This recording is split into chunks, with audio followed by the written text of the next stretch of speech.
Does Guam's mandatory medical malpractice arbitration law protect doctors who harm their patients? Does the existing law promote apathy among doctors, meaning they just don't care because it's very difficult to hold them accountable? Just some of the questions posed at Senator Therese Terlahi's informational hearing on the law, while lawyers presented on the history of that law and said changing it might make it harder to recruit doctors to Guam. Public testimony provided a glimpse into how some feel the law favors doctors, hospitals, and clinics too much. David Lebowski has become a staunch opponent of the existing law and gave emotional testimony about his late son Asher, who died at GMH. Lebowski currently suing the hospital over his son's death.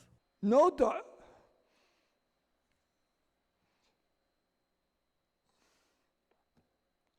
doctors saw him for the last 12 hours of his life. They left him in his room without checking on him until he died. And then they all ran in and said, "Oh, our condolences."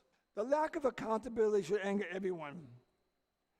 Name any other profession on Guam that has no accountability as afforded to doctors due to the Arbitration Act.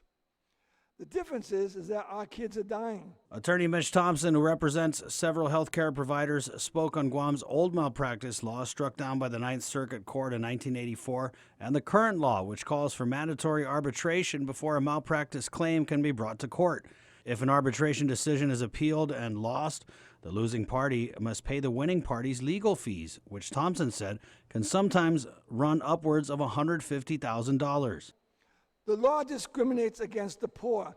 Lebowski lamented the upfront cost of arbitration, but there are ways to have that cost waived under the current process, according to Senator Terlahi. Meanwhile, testimony from Annalyn Lagrimas shared the story of her father, a patient at GRMC for the last few months, suffering from organ failure and septic shock. Lagrimas said she was told her father was on death's door, but he eventually made a tremendous comeback.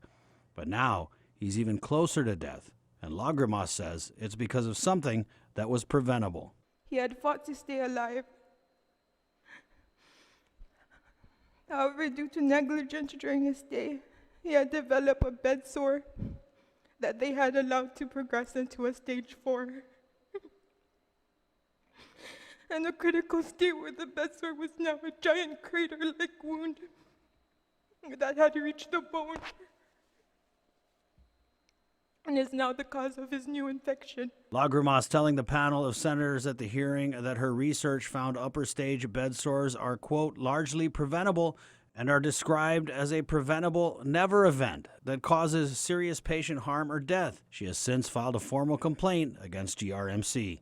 Doctors and nurses had rarely came to check on him or clean him, leaving him to lay down soaked in his feces for long periods of time. The MMMA encourages the lowest quality of care because these hospital entities and health professionals are protected. The hearing consists of 3 parts and will continue on October 3rd. For Guam's News Network, Chris Barnett reports.